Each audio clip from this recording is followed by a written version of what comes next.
Hello and welcome. I'm Geeta Mohan and you're watching India Today Global. Now, as the clock ticks for Trump's secondary tariffs to come into effect in India, India is close to signing a deal of $1 billion with the US firm GE or General Electrics for supplying 113 more GE 404 engines for indigenous combat aircraft in India. HAL has already inked a deal for 99 GE 404 engines with the US firm for 83 LCA Mark 1A fighter jets, which were ordered by the IAF, and these 113 would be in addition to that. To speak on this, I'm also being joined by Pranay Upadhyay. This is a major deal. This comes just ahead of the tariffs. Is this, Pranay, appeasement by India, or is there more to this? Because we are still waiting for the engines that are to come. Okay, Pranay Upadhyay will be joining in some time from now, but that's the big news that's coming in. This is a major development. Why? Because this was a deal that was cut or signed, inked for 83 LCA Mark 1A fighter jets, and the engines have been delayed. GE could not deliver the engines in time. So the big question over here is that just ahead of the tariffs kicking in, which is midnight of 27th August in the United States of America, which would be morning here in India. And when the tariffs kick in, it is going to have a ripple effect on how the economy is going to be impacted, how the economy is going to bear the brunt of all this. But for now, it does seem like the timing is something that we will have to look into, and we'll be looking into because the previous orders are yet to be delivered, and $1 billion worth of a deal has been inked yet again. Now, with just hours left for the additional tariffs to come into effect, India is also bracing for the hit, but says that the interests of farmers and others will be protected. The punitive rate is to kick in at 12:01 EST, that is Washington time, on the 27th of August. A formal notice was also issued by the US Department of Homeland Security. More in this report.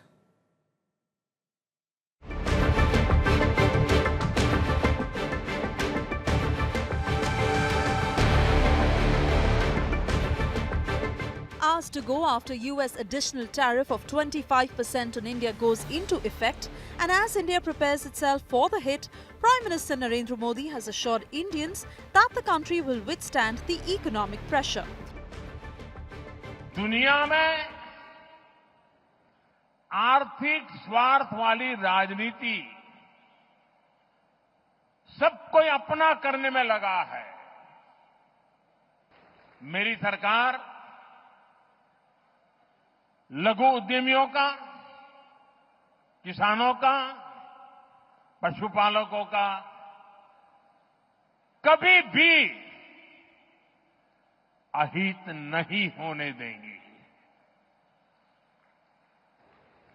दबाव कितना ही क्यों ना आए, हम झेलने की अपनी ताकत बढ़ाते जाएंगे। The Trump administration has issued an official notice on the additional tariffs on India, with the punitive rate to kick in at 12:01 EST on August 27.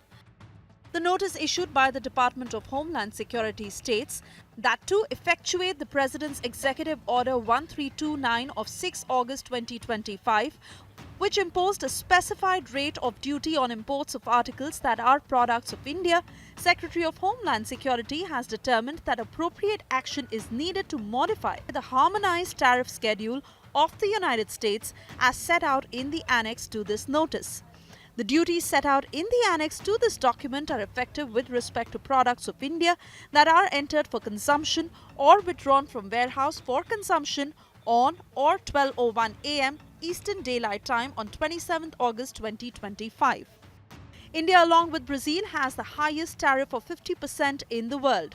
The products from India that are exempted from 50% tariff include goods made of iron and steel, aluminium and copper, passenger vehicles, light trucks, auto components, pharma sector, electronics that include chips, mobile phones and tablets. Trump had earlier alleged India of fueling the war machine in Ukraine by buying Russian oil, which India has vehemently denied. India has always maintained that this is not an era of war. But the US said the president has applied aggressive economic leverage by imposing secondary tariffs on India to stop Russia from developing their economy. And Russia has made significant concessions. But Indian goods could have some respite for some time if they have the following. They have loaded onto a vessel at the port of loading and in transit on the final mode of transit prior to entering into the US before 12:01 a.m. EST on 27th August 2025. They are entered for consumption or withdrawn from a warehouse for consumption before 12:01 a.m. EST on 17 September 2025. The importer certifies that the products qualify for this in-transit exception by declaring a new harmonized tariff schedule. After top aides in Trump administration called India Maharaja of tariffs and accused India of buying Russian oil and selling it in open market at cheap rate for its own benefits, Indian refiners are likely to slow down their purchase of Russian oil but not completely pause it. An indication India will not sever ties with its ally Russia. With Mahashweta Lala, Bureau Report, India Today. Now, as Trump administration continues its crackdown on immigration and has revoked visas of international students, accusing them of participating in anti-US activities, a sudden change in Trump's policies have drawn the ire of MAGA supporters. President Donald Trump, while answering a question, said US and China share a very important relationship and that the US would welcome 600,000, that's 6 lakh students from China. Earlier, Trump administration had come down heavily on universities where students protested against US support to Israel and demanded an end to the war in Gaza. This prompted the US government to demand a list of names of international students from different universities, threatening to suspend federal grants from colleges and universities. Trump also said the US was making a lot of money from China due to tariffs. Trump's stance towards China softened after several trade meetings between the Trump administration and the Chinese officials or the Chinese administration. This is a serious shift in position and has MAGA supporters up in arms against the US president, many asking why the Chinese are being allowed in such huge numbers into the country. Now, to discuss this and more, I'm being joined. All right, let's just first listen into what President Trump had to say. President Xi would like me to come to China. It's a very important relationship. As you know, we're taking a lot of money in from China because of the tariffs and different things. And it's a very important relationship. We're going to get along good with China. I hear so many stories about we're not going to allow their students. We're going to allow their students to come in. We're going to allow, it's very important, 600,000 students. It's very important. But we're going to get along with China. But it's a different relationship that we have now with China. It's a much better relationship economically than it was before with Biden. And now we're being joined by Dr. Karan Gupta, an educationist, Harvard alumni, is also a counselor who speaks to counsel students who want to study abroad, particularly in the United States of America. Dr. Gupta, your view on what's really happening over here, the fact that there's been a sharp decline when it comes to Indian students going to the United States of America. Now we're looking at a sharp uptick of Chinese students going to America.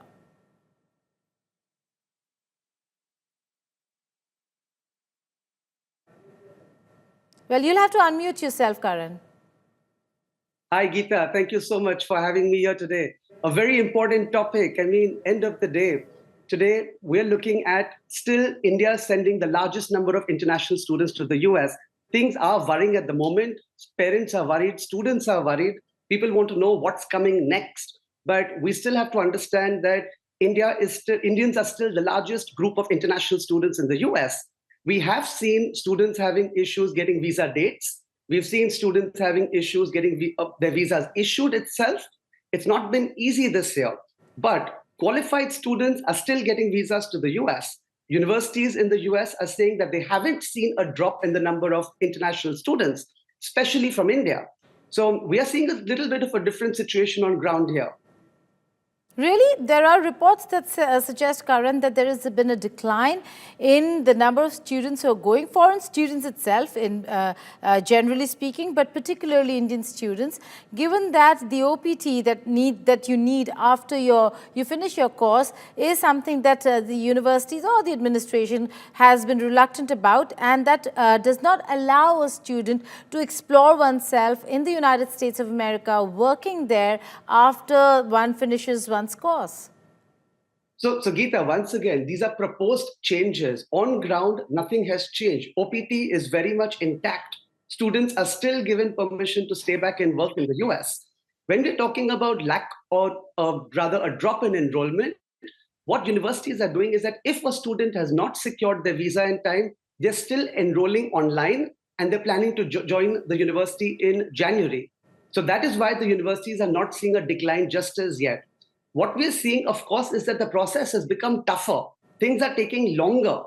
And that's why students have to budget a lot more time, which they didn't have to do earlier. All right. Then what is your reaction to the kind of outrage that we're seeing right now with the announcement of 600,000 more Chinese students across US universities? MAGA supporters up in arms. They're asking questions to the Trump administration, particularly to President Trump, as to why this decision. What, according to you and your assessment, do you think is going on in the United States of America? So what we are seeing is that this process is evolving. The whole student visa, the students studying in the US, I see it as an evolving process where now the US is looking at highly qualified students, no matter where they're coming from. What they're trying to do is they're trying to stop students who are not that qualified, students who are not going to top universities. They don't want those students anymore. We are seeing this globally. This is happening in the UK. It's happening in Canada. Every country is telling India that send your best students to us. We'll take them. We want them. So again, when we're looking at student numbers increasing from countries, keep in mind they are weeding out students who are not academically as motivated to come to their countries. But Karan, 600,000 Chinese students, that should mean a lot. The fact that President Trump is saying that they're bringing in a lot, and there is some amount of favor that you're seeing towards China, is that disadvantage other students from other parts of the world, other countries? And will it, in longer perspective, help the United States of America in any way? So what I see again is that today you look at all the top CEOs of companies in the United States, all of them are of Indian origin. More than 30% of the faculty at top universities like Harvard, Stanford, Cornell, all are Indian origin. End of the day, Indian students, they leave a mark wherever they go. They're going to do well. Even if today you say, I'm going to take the most qualified students from India, you're going to get the best kids going to the US, making a mark and eventually opening the doors for other good kids coming. I really don't think that if you're going to get a large number from another country, that's going to hurt Indian student chances. Our good kids are still going to do well in the US. Okay. Very pertinent point being made by Dr. Karan Gupta. You work a lot with these children. You see potential and you see hope that the United States of America will not shift policy, will not shift stance. I'm looking at it, Karan, in a very different way. I'm looking at it in a way that how policies can really change and transform not just the basic of economics, but also education, culture, people-to-people contact. We'll have to wait and see how that really pans out for India and the United States of America. But for now, Dr. Karan Gupta, thank you so much for joining us. Thank you. Now, Prime Minister Benjamin Netanyahu of Israel has said that his country deeply regrets what he described as the tragic mishap that occurred at the Nassar Hospital in the south of the Gaza Strip on Monday. An Israeli strike on Nassar Hospital killed at least 20 people, including 5 journalists who worked for agencies including Reuters, the Associated Press, and Al Jazeera. Cameraman Hassam Al-Masri, a Reuters contractor, was killed near a live broadcasting position operated by Reuters just below the roof of the hospital in Khan Yunis. The other journalists who were killed included Mariam Abu Daga, who freelanced for the Associated Press and other outlets, Mohammed Salama, who worked for Qatar-based broadcaster Al Jazeera, Moaz Abu Taha, a freelance journalist who worked with several news organizations, including occasionally contributing to Reuters, and Ahmad Abu Aziz. Photographer Hatem Khalid, also a Reuters contractor, was wounded. The Israeli Defense Forces acknowledged striking the area of Nassar Hospital and said the chief of the general staff had ordered an inquiry.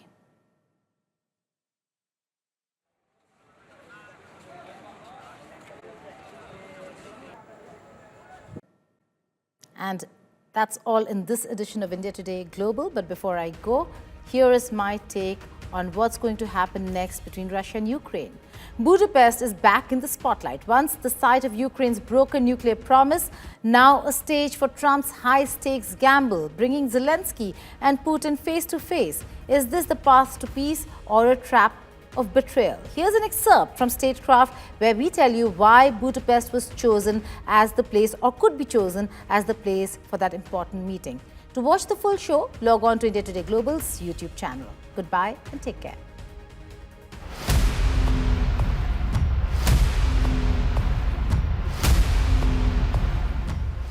Budapest, a city of river lights, gilded bridges, and history that never sleeps. Once the site of a broken promise, now in the running to host the deadliest handshake of our age. Volodymyr Zelensky versus Vladimir Putin. Not Geneva, not Vienna, not Istanbul, Budapest. The city where Ukraine once gave up its nuclear shield for guarantees that were shattered when Russia stormed in. Ironical, isn't it? 3 decades later, the irony is unbearable. The same city is back, center stage, for a summit that could shape war or peace. Coincidence, symbolism, or trap? Why Budapest, of all cities, for this fateful meeting? We explain. Hello and welcome. You're watching Statecraft with me, Geeta Mohan.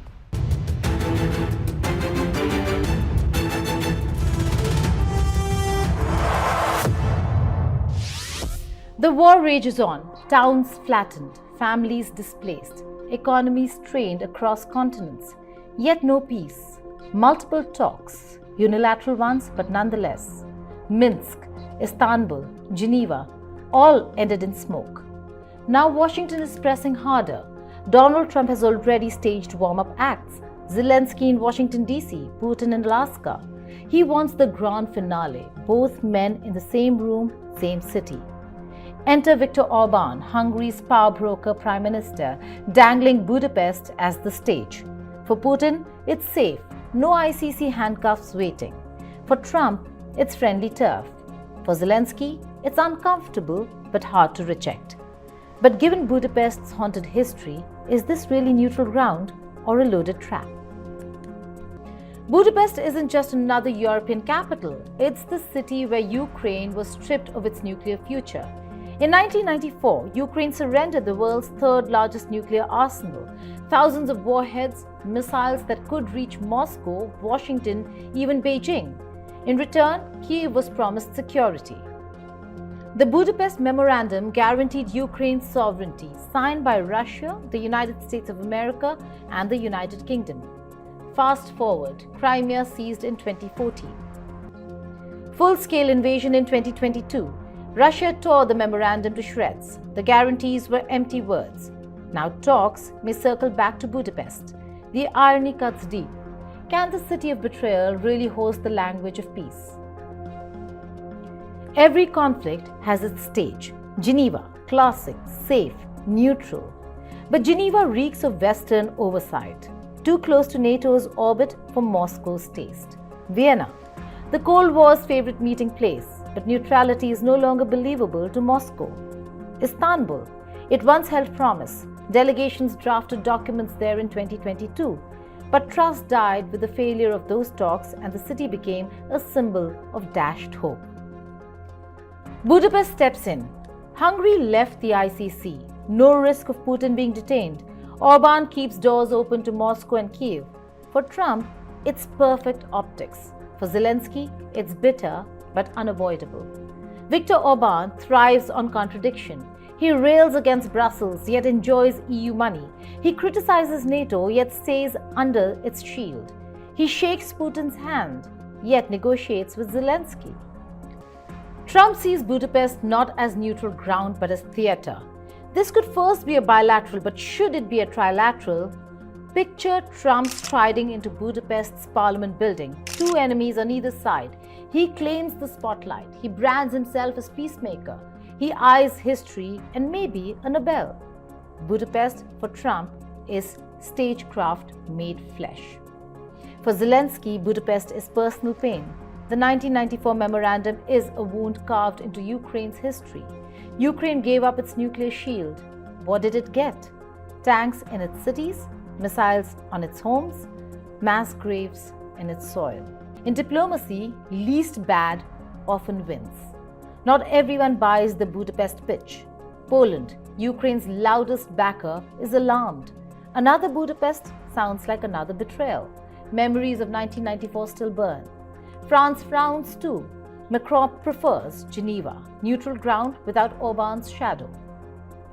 Even inside Ukraine, doubts stir. Orban has blocked aid, slowed sanctions, and cozied up to Putin. Can Ukraine risk it? Can Zelensky sit under Orban's roof and still claim independence? The skepticism is real. To some, Budapest looks less like neutral ground and more like Moscow's chosen field. A peace summit? Yes, but on Russia's terms. Budapest isn't neutral, it's a chessboard. Orban is the host king, Trump the showman queen, Putin the calculating bishop, Zelensky the embattled knight. Every move matters. Every misstep could mean collapse. This isn't just about Ukraine, it's about Europe's future. If Budapest succeeds, the war's tide may shift. If it fails, it adds another scar and the bombs keep falling. The choice of Budapest isn't coincidence, it's a gamble that forces the world to ask, will the city finally deliver peace or script another tragedy for history's books? Thank you for watching Statecraft.